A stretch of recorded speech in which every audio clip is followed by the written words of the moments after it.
انسان کی عقل کی انتہا کیا ہے جہاں وہ حیران ہو جائے؟ مجھے ایک ہندو عورت نے حیران کیا یہ بول کر، اس نے کہا اگر میں زندگی میں شادی کے سخت خلاف ہوں. ماڈرن لڑکی تھی، انتہائی ماڈرن، یعنی آپ دیکھو ایک ہندو پھر اوپر سے ماڈرن، پھر اس کے الفاظ دیکھیے گا. اس نے کہا کہ اگر میں شادی کا پرپس اگر پوری دنیا کے مذاہب میں دیکھوں تو مجھے سب سے بہترین اسلام لگتا ہے. لوگوں نے پوچھا جی کیوں؟ اس نے کہا اب آپ اس میں گہرائی ڈیپتھ دیکھیے گا نا، حیران کر دیا نا. اس نے کہا جی کرسچن سے شادی کرو تو وہ آپ اس کو طلاق نہیں دے سکتے، آپ ہندوؤں میں شادی کرو تو 7 پھیرے 7 جنم ساتھ رہے.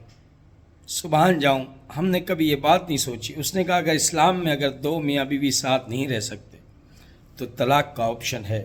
عورت کو اتنا حقوق دیا ہے اسلام نے، اتنا حقوق دیا ہے کہ پوری کائنات کہتی ہے شوہر سب کچھ ہے، پر وہ نہیں رہ سکتی تو الگ ہو جائے. وہ طلاق لے سکتی اور خود لے سکتی ہے.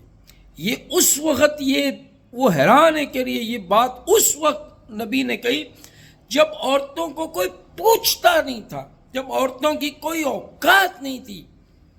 کتے کو پالنا اچھی بات تھی، لڑکی کو پالنا بری بات تھی. اس دور میں اتنا بڑا حق حضرت محمد صلی اللہ علیہ وسلم نے عورت کو دیا. بولے میں قربان جاؤں اس بندے پہ، اس مہربان انسان پہ.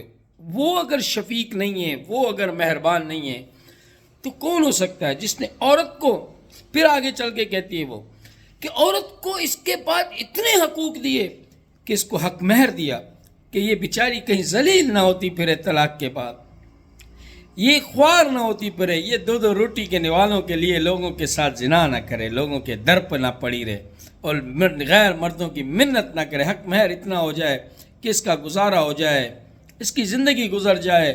اس دور کے حساب سے 2 بندے آپس میں جو مناسب ہو وہ حق مہر رکھ لیں. وہ اور اتنی اس کے بعد انہیں سختی سے منع ہے کہ عورت سے وہ حق مہر نہ لو، وہ اس کا اپنا ہے. بولے قربان جاؤں میں محمد صلی اللہ علیہ وسلم پر کہ میرے جیسی لڑکی کو اس نے متاثر کیا اور میں اتنا ادنا ہوں کہ میں اس کی باتیں سن کے متاثر ہو گیا. اور طلاق اتنا عیبدار چیز ہے، اس نے کتنی پازیٹیو اور کتنی خوشبودار باتیں اس میں سے نکالی.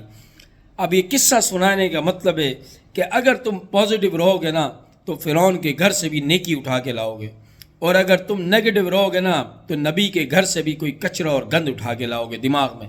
تو اس لیے آپ کو معاشرہ چاہتا ہے، دنیا چاہتی ہے آپ نیگیٹو رہیں، پر آپ نے پازیٹیو رہنا ہے.